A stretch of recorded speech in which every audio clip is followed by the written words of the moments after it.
With violent offenders, I've interviewed over 150 in the research. It stems through early childhood.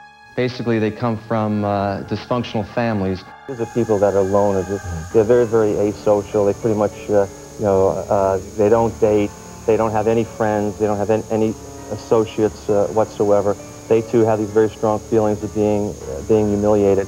And they reach that magical age, particularly with that particular offender, right around the mid-20s. And how can this insignificant nobody, how can he become somebody? What can he do? In the case of some of the offenders who I talk about, they can kill, and they can be, for the first time in their life, be in a position of being the executioner, being able to call a shot. And for that moment, or for that period of time, they feel great. They feel good about themselves. They know right from wrong. They have the ability to make choices, and they make the choices.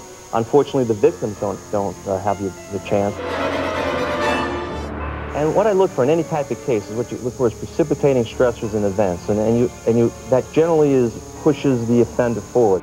You see, it's the nature of the beast when you perpetrate your first crimes to commit the crimes in areas where you feel the most comfortable.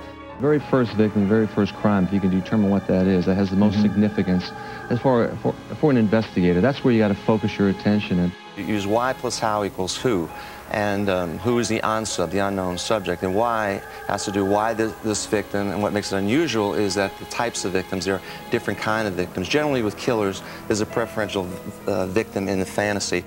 Serial anything, killers, rapists, bombers, arsonists, they don't have to kill and rape or bomb every day of the week. Its fantasy is everything. The smart ones, the ones who know right from wrong, the ones who are not insane, they're not psychotic, bright, intelligent, carefully plan their crimes, leave very, very little evidence behind.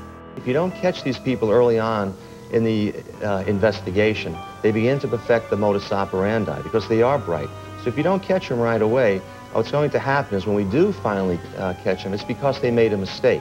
What you have to do is you have to walk in the shoes of both the subject and the victim, and traditional law enforcement doesn't do that. I attempt to identify with the victims in these cases. When you don't have a clear handle on motive, you should be much more proactive. And what I mean by that is you must go out publicly.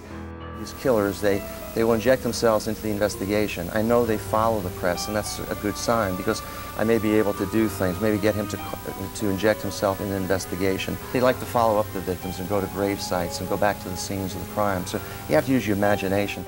I fear for potential victims in this country, you have to be aware of your environment, you have to get involved, you have to do something with the children in this country. That's where it starts. It's not necessarily the guns that everyone's focusing on, the weapons, but it's the families. We have to give these children a loving, nurturing, supportive environment. If you do that, you'll be in good shape.